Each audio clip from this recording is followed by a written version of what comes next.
Hope you guys are having a great day. So as they say, careful what you wish for. In today's Torah portion, Avraham Avinu says to God, how do I know? God keeps saying that I'm going to make you into a great nation. And he says, how do I know? So he says, okay. And he tells him some instructions, the bris bein absarim. He makes him sacrifice offerings, cuts up some animals, and he falls into a slumber.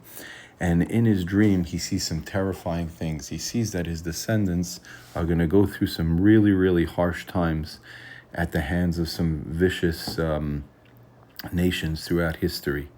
And then he wakes up and he understands that God's making a commitment, and God promises him again at the end they're going to be on top and they're going to be a great nation, etc. And then it goes on to talk about the story of Hagar, the maidservant of Sarah, and how Sarah said to Abram that since it seems you haven't been able to have a child through me, so have a child with my maidservant. And then, of course, as soon as she became pregnant, her maidservant Hagar, so she had less respect for Sarah. Look at me, I can have children. She can't. So Sarah understood that this was going to be a problem, and she sent her on her way. And while she was on her way, she was very broken. God appeared to her, Hagar, and told her, don't worry, your son's going to be a great nation also. And then basically this Torah portion comes to an end with God once again appearing to Avram, telling him, you're going to be Avraham from now on. No more Avram, king of father of a nation, but father of nations. We know for sure you're going to have Judaism and Islam. So again, to go over today's portion, the most important point here is careful what you wish for. God said many times that he's going to make him into a great nation. And then he said, okay, by the way, do you have any proof? I believe you, but I'd like something I can chew on. You know, sometimes we want something so we can feel good about a commitment that a boss or a friend or a spouse said.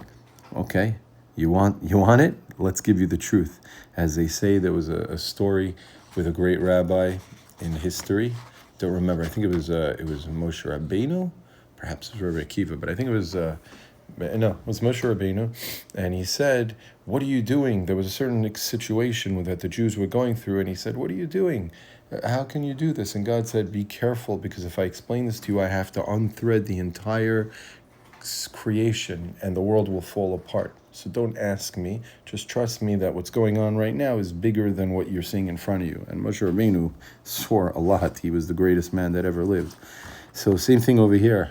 We see commonalities between our Avos, our Rabbeinu, that he should not have asked for this proof, because it says he had dread. That's pretty terrifying. That's like a massive panic attack, anxiety, the whole 9 yards. And this is the lesson we need to learn. If somebody reliable, over here God said that something's going to happen, let's try to learn to latch on to that and have faith. And even if it doesn't work out, again, happiness is found along the way, not at the end of the road. So enjoy it. Don't worry so much about the proof. Obviously, you have to take your considerations. You're going into a business deal, etc. But when good people are making commitments, don't ask for extra. Have a great one.